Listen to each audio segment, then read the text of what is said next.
Bismillahirrahmanirrahim. Assalamualaikum warahmatullahi wabarakatuh. Nama dua Rasulullah sallallahu alaihi wasallam. Allah Taala berkarim. Alhamdulillah Bismillahirrahmanirrahim. Qul in kuntum tuhibbuna Allah fattabi'uni yuhibbukum Allah wa yaghfir lakum dhunubakum wallahu ghafurur rahim. Wa qala ta'ala والمؤمنون والمؤمنات بعضهم أولياء بعض يأمرون بالمعروف وينهون عن المنكر ويقيمون الصلاة ويؤتون الزكاة ويطيعون الله ورسوله أولئك سيرحمهم الله إن الله عزيز حكيم. وقال النبي صلى الله عليه وسلم إذا أمركم الدنيا نسيت منها حياة الإسلام وإذا تركت الأرض فحرم بركة الوحي وإذا تسبب أمتي سبب من عند الله صدق الله العظيم وصدق رسول الكريم وكما قال رسول الله صلى الله عليه وسلم. Bapak-bapak ibu yang sama-sama mengharap kita Allah Subhanahu wa taala, terutama yang saya muliakan saya banggakan, Bapak-bapak pengurus masjid Amanullah Kumau Mano ya.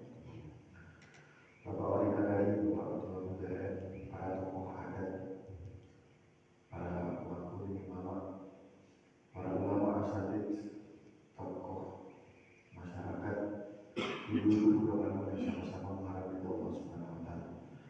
Puji syukur kepada Allah Subhanahu wa taala, pagi hari ini kita dikumpulkan oleh Allah Subhanahu wa taala dalam masjid rumah Allah Subhanahu wa taala. Salawat dan salam senantiasa kita limpahkan, kita aturkan kepada junjungan Nabi besar Muhammad sallallahu alaihi wasallam. Bukan ceramah, Pak. Bukan tausiah juga, Pak. Tapi saya minta sumbangan.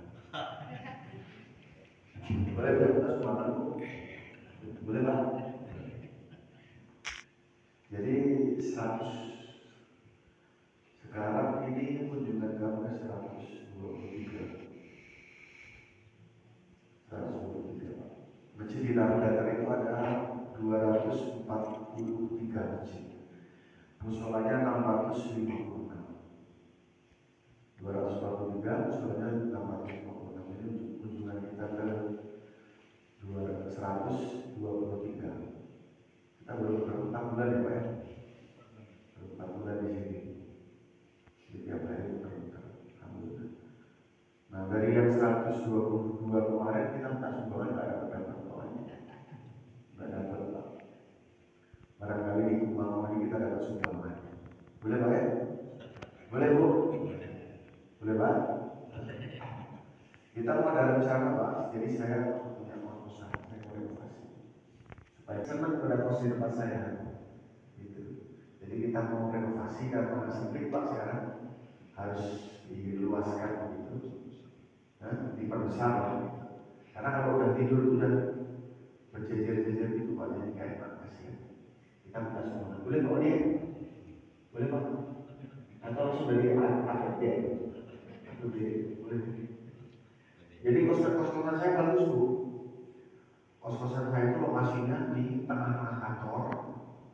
Ada saya dapat makan gratis Pak, sehari 2 kali. Ada jerujinya warnanya hitam.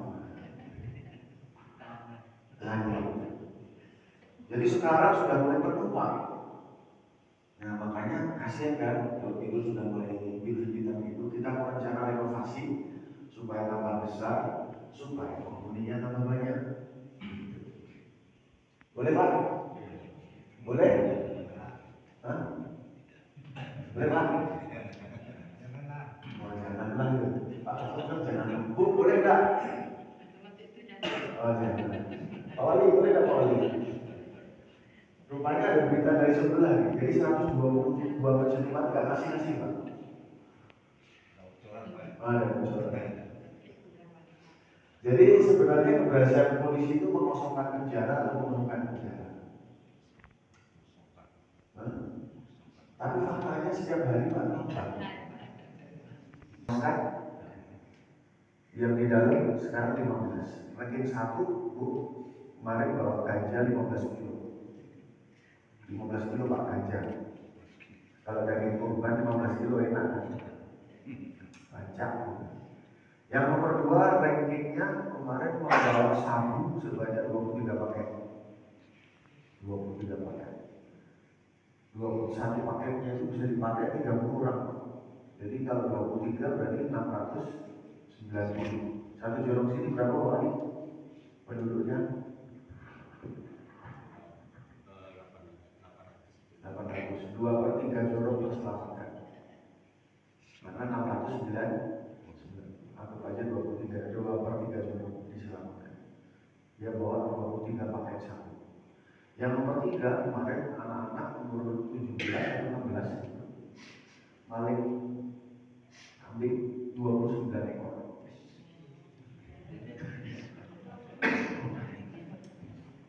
Jago, kumlot, predikannya sangat memuaskan. Udah lulus Pak sekarang. Sekarang ada di kejaksaan. Entah kejaksaan atau udah kejaksaan atau di pengadilan Pak. Di pengadilan mau sedang. 51 tahun mencabuli anak umur 15 tahun. Remaja umur 51 tahun mencabuli anak 15 tahun. Ini sepertinya aneh Pak.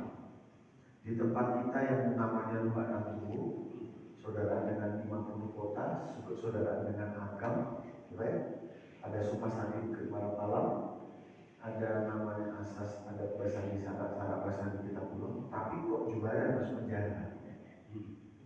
Ini aneh apa tidak? Ini masalah atau bukan? Masalah atau bukan? Makanya Pak Kapolres sama teman-teman ini keliling-keliling Pak, mau cari penyelesaian masalah. Caranya dengan mengajak Bapak Ibu sekalian untuk sama-sama kita berpikir bersama-sama untuk masalahnya selesai. Kira-kira Bapak Ibu mau nggak saya ajak pikir bersama-sama untuk menyelesaikan masalah? Alhamdulillah. Jadi gini Pak, kita harus sekarang menemukan fenomena yang terjadi sekarang seperti apa ya? Kok aneh? Di Ranah Minang yang ada bahasa di syarat-syarat bisa kita belum, kok seperti ini? Ini kan harus kita temukan apa yang terjadi. Yang pertama apa yang menjadi fenomena itu seperti apa? Yang kedua, penyebabnya kira-kira apa? Yang ketiga, bagaimana cara menyelesaikannya? Yang keempat, siapa yang harus bertanggung jawab menyelesaikan? Kan begitu, ya? Yang pertama fenomenanya apa? Yang kedua apa penyebabnya? Yang ketiga, bagaimana cara menyelesaikannya? Yang keempat, siapa yang bertanggung jawab? Boleh Bapak Ibu? Kita bicara sebentar ya. Jadi nggak jadi Pak, minta sumbangan aja. Jadi bukan juga tausiah Pak. Karena kalau tausiah walau kita sama Buya sama Ustaz. Kita mau ajak sama-sama berpikir. Yang pertama ya, apa sih? Begini Bapak Ibu, 86 orang yang masuk penjara. Kalau kita tanya rata-rata, mereka tahu bahwa perbuatan mereka itu tidak boleh mereka kerjakan. Kamu apa? Narkoba Pak.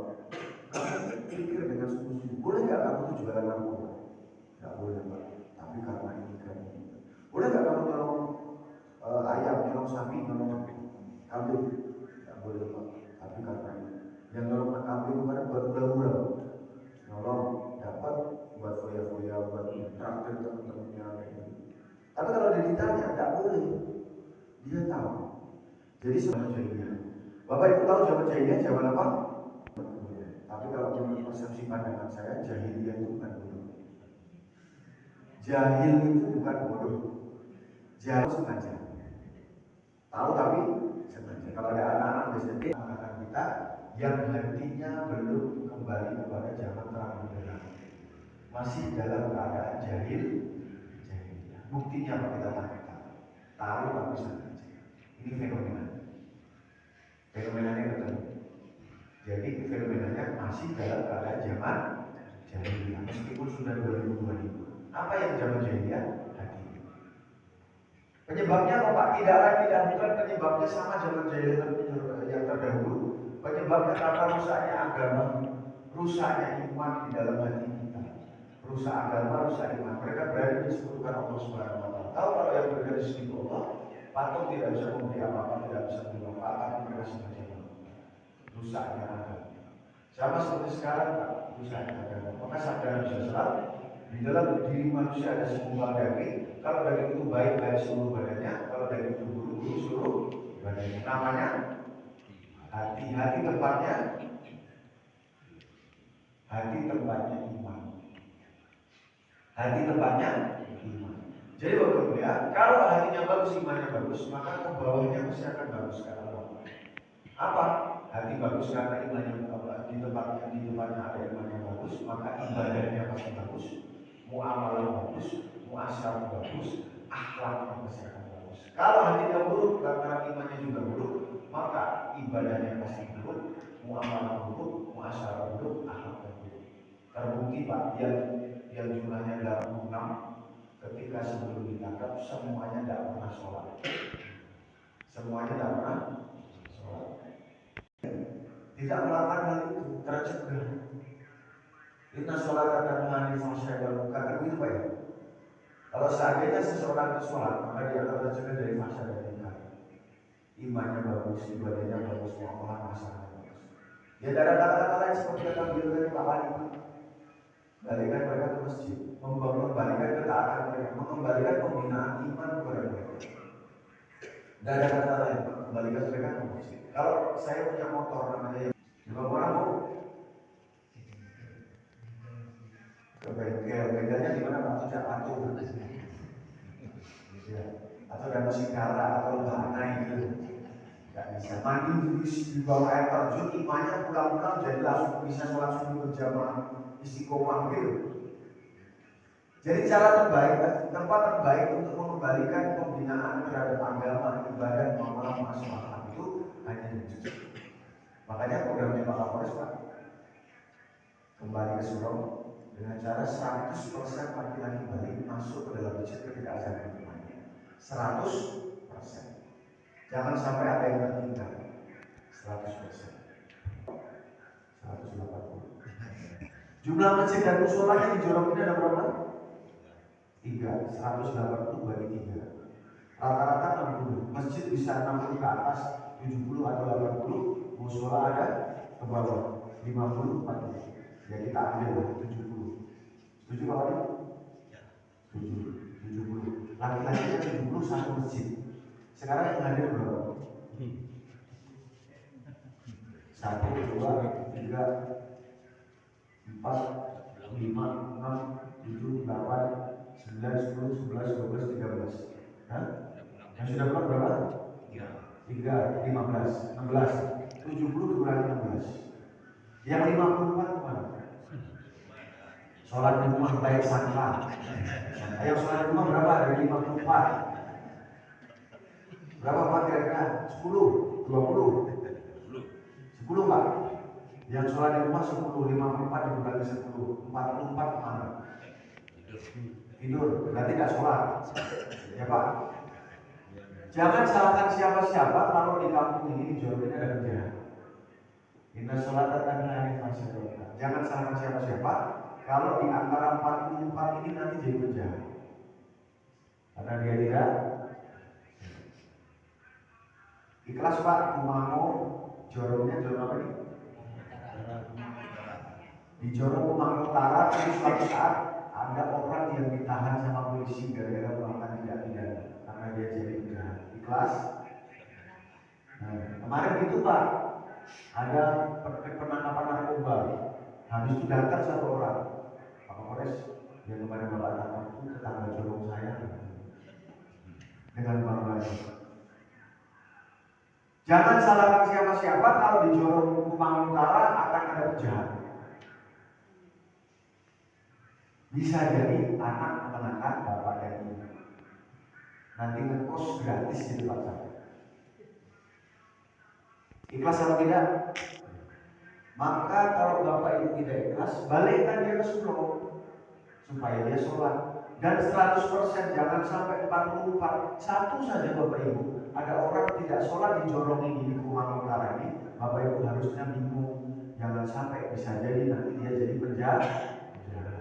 Bapak Ibu yang mulia, waktu zaman bolos, resikonya cuma kecewa 5 tahun. Betul Bapak Ibu? Wah, salahnya obras ya. Kecewa, programnya jelek. Bagaimana kecewanya orang yang tidak sholat? Nanti di akhirat satu orang tidak sholat, kata dalam satu mafhum hadis, dia akan masuk dalam neraka selama satu hukum. Satu hukum lamanya 80 tahun akhirat. Satu hari akhiratnya sama dengan 1000 tahun di muka bumi. Jadi kata ulama, satu hukum lamanya masuk dalam neraka untuk meninggalkan sholat dengan sengaja satu kali itu selama 280.800.000 tahun. Satu sholat yang ditinggalkan dengan sengaja. Yang 44 tadi terancam masuk neraka selama 280.800.000 tahun. Dan kita diam saja. Yang penting bukan saya. Yang penting saya sholat, istri saya sholat, anak saya sholat, orang lain tidak sholat bukan urusan saya. Begitu? Yang kedua Bapak Ibu ya, kalau Bapak Ibu teriak-teriak pada kemarin masalah lebar, kena bom, kelaparan, kurus kering, kerokan, sampai akhirnya mati. Mati mereka, status matinya mati. Mati syahid masuk. Mati syahid masuk. Tetangga sebelah kita yang jumlahnya 44 gak sholat, mati. Matinya mati masuk.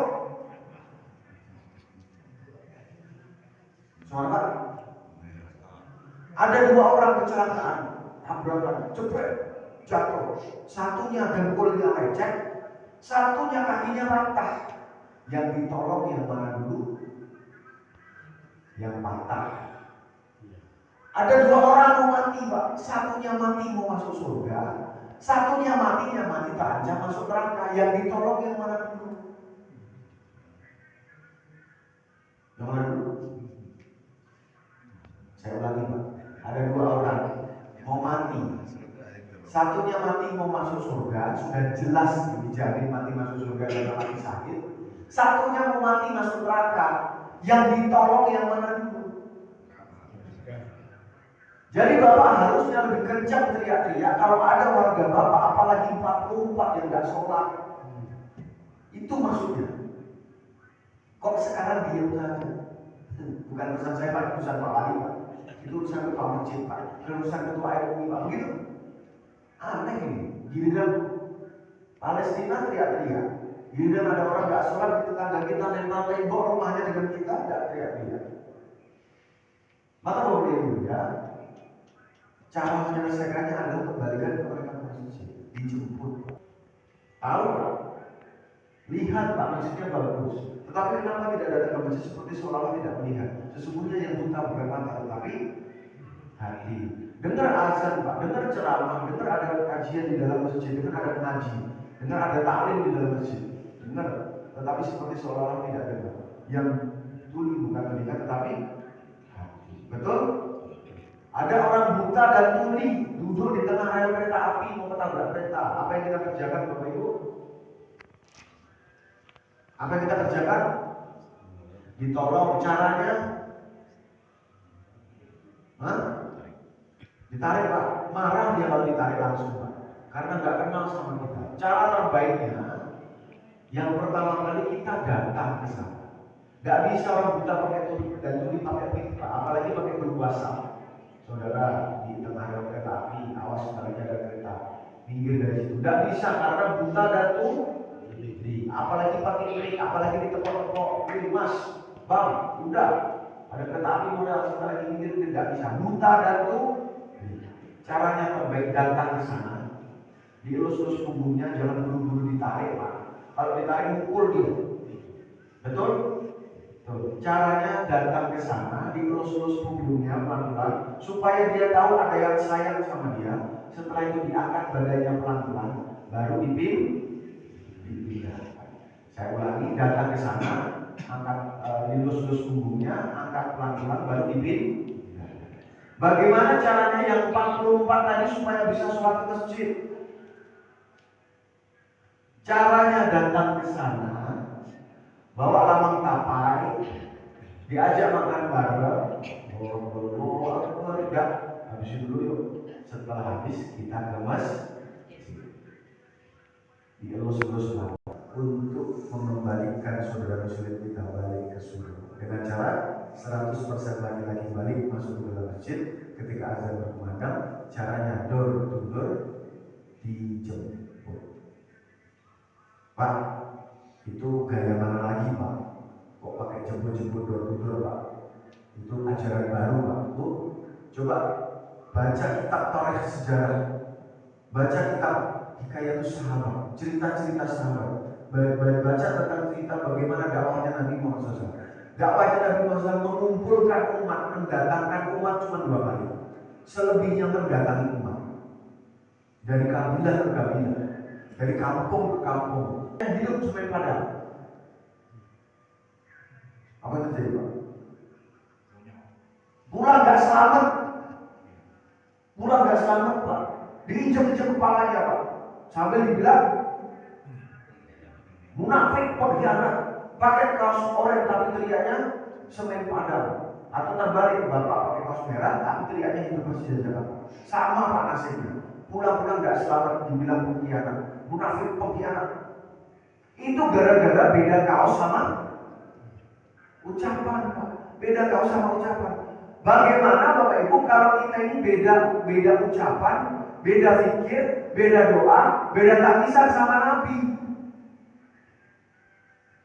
Nabi hari-hari memikirkan umat. Nabi hari-hari berdoa untuk umat. Nabi hari-hari bergerak untuk umat. Nabi hari-hari menangis untuk umat. Hari-hari kita sekarang berdoa menangis risau untuk apa?